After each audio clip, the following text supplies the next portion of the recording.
একই দিনে বিশ্বকাপের ২ ফেভারিট দলের বিদায়। অবশ্য মেক্সিকোকে সেভাবে ফেভারিট বলা যাবে না। তারা কখনো বিশ্বকাপের সেমিফাইনালও খেলতে পারেনি। চ্যাম্পিয়ন তো দূরের কথা। তাদের সর্বোচ্চ অর্জনই ছিল কোয়ার্টার ফাইনাল পর্যন্ত। এবার তারা সেই কোয়ার্টার ফাইনালে উঠতে পারেনি। মেক্সিকোর নিজ মাঠে বিদায়ের ঠিক আগেই যুক্তরাষ্ট্রের মাঠে ব্রাজিল বিদায় নিয়েছে। ব্রাজিলকে বিদায় করেছে নরওয়ে। নরওয়ে তাদেরকে ২-১ গোলে হারিয়ে ইতিহাস গড়ে প্রথমবারের মতো কোয়ার্টার ফাইনালে গেছে। আর ব্রাজিল সেই ২০০৬ সাল থেকে টানা যে ব্যর্থতা, সে ব্যর্থতার সাক্ষী হয়ে যুক্তরাষ্ট্রের মাঠ থেকে বাড়ি ফিরে যাচ্ছে। ইংল্যান্ডের কাছে মেক্সিকো হেরেছে। মেক্সিকোর এই হারটা কিন্তু আমি বলব তাদের দোষেই। প্রথমে তারা ২ গোল খেয়েছে, এরপর তারা ১ গোল দিয়েছে। পরবর্তীতে ১০ জনে পরিণত হয়েছে ইংল্যান্ড, লাল কার্ড খেয়েছিল তাদের এক খেলোয়াড়। কিন্তু এর পরপরই তারা পেনাল্টিতে আরেকটি গোল হজম করে বসে। এই জন্য মেক্সিকো ডিফেন্ডাররা যেমন দায়ী, তেমনি গোলরক্ষকও দায়ী। গোলরক্ষক এসে বল ধরতে পারেনি, ফাউল করেছে, পেনাল্টি হয়েছে। এরপর মেক্সিকো পেনাল্টিতে আরেকটি গোল দিয়েছে। ৩-২ ছিল খেলার স্কোর। ওই পরিস্থিতিতে তাদের যেভাবে আক্রমণ করার কথা ছিল, তারা সেভাবে আক্রমণ সামলাতে পারেনি। তারা শুধু ২ উইং দিয়ে ক্রস ভাসিয়েছে, আর তা গোলকিপার এবং ডিফেন্ডার কর্তৃক ক্লিয়ার হয়েছে বা ব্লক হয়েছে বা গোলকিপার হাতে ধরেছেন।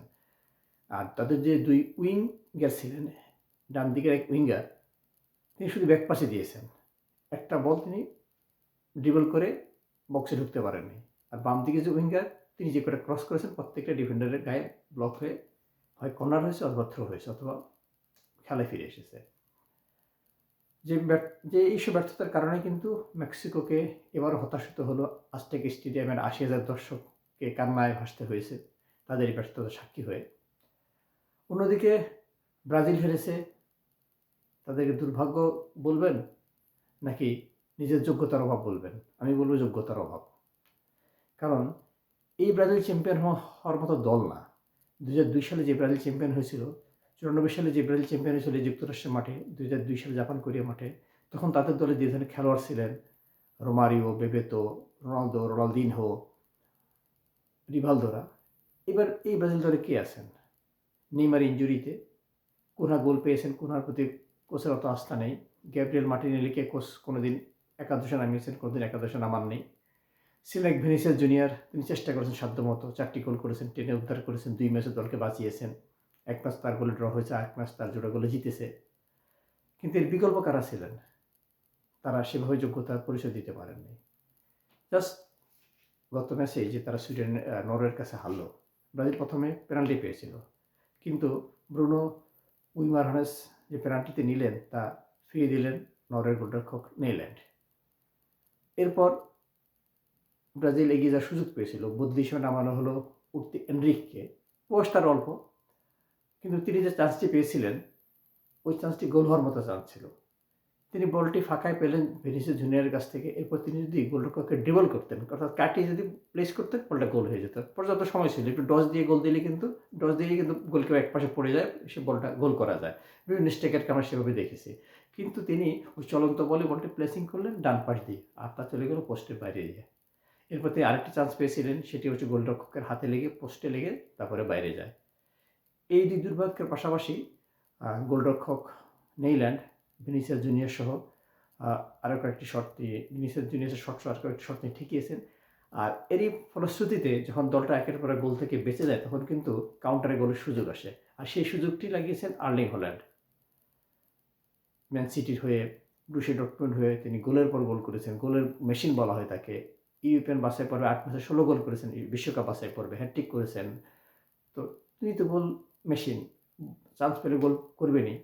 তিনি চান্স পেয়েছেন, গোল করেছেন। প্রথমটি তিনি ক্রস থেকে আসা বলে হেড করলেন, পরেরটি তিনি শটে ব্রাজিলের এলিসন বেকারকে পরাজিত করলেন। আর এর মাধ্যমেই শেষ হয়ে গেল এবার ব্রাজিলের বিশ্বকাপ পর্ব। ২০০২ সালে যে বিশ্বকাপ তারা জিতেছিল, তা পুনরুদ্ধারের জন্য আরও ৪টি বছর অপেক্ষা করতে হবে। আর আর্লিং হল্যান্ডের এই নরওয়ে এখন কোয়ার্টার ফাইনালে উঠেছে, ইংল্যান্ডের মোকাবেলা করবে। ইংল্যান্ডের সাথে তারা কুলিয়ে উঠতে পারবে কিনা সেটা সময় বলে দেবে। তবে আপাতত বিষয়টা যারা দাঁড়িয়েছে, তারা কোয়ার্টার ফাইনালে উঠেছে। একটা ভালো একটা জমজমাট লড়াই হবে। হ্যারি কেন, তারপরে হল্যান্ডের লড়াই হবে। রাশফোর্ডের সাথে নরওয়েজিয়ানদের ভালো ফাইট হবে, আমরা সেই ফাইটে অপেক্ষায় আছি। আর আর্লিং হল্যান্ড গোলের মধ্যে আছেন, তিনি 2 গোল দিয়ে 7 গোল তার নামের পাশে জমা করেছেন। ফলে তিনি, কিলিয়ান এমবাপ্পে এবং লিওনেল মেসি এই 3 জনের গোল এখন 7টি করে। মেসিদের খেলা আছে পরবর্তীতে মিশরের সাথে, সেই ম্যাচে যদি মেসি গোল করতে পারেন তাহলে আবার এগিয়ে যাবেন। আবার এরপর কিলিয়ান এমবাপ্পে এবং হল্যান্ড গোল করলে তারা আবার ছুঁয়ে ফেলবেন। এভাবেই একটা ভালো লড়াই হচ্ছে 3 স্ট্রাইকারের মধ্যে।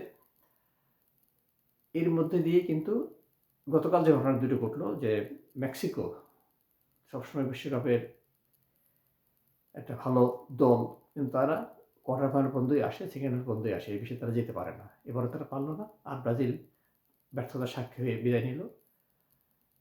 এখন দেখা যাক আর্জেন্টিনা পরের ম্যাচ জিততে পারে কিনা। আজকে যে খেলাগুলো আছে সেই খেলাগুলোতে স্পেন, পর্তুগাল, বেলজিয়াম, যুক্তরাষ্ট্রের যে খেলাগুলো আছে এই খেলাগুলোতে কী রেজাল্ট হয় সেই রেজাল্ট অপেক্ষায় আমরা। আপাতত ব্রাজিলের সমর্থকদের জন্য কষ্টের খবর, দুঃখের খবর জানিয়ে এবং মেক্সিকো সমর্থকদের বুক ভরা কান্নার সাক্ষী হয়ে পরের ম্যাচের অপেক্ষায় আমরা আছি। Rafiqul Haidar Farhad, Toronto, Canada.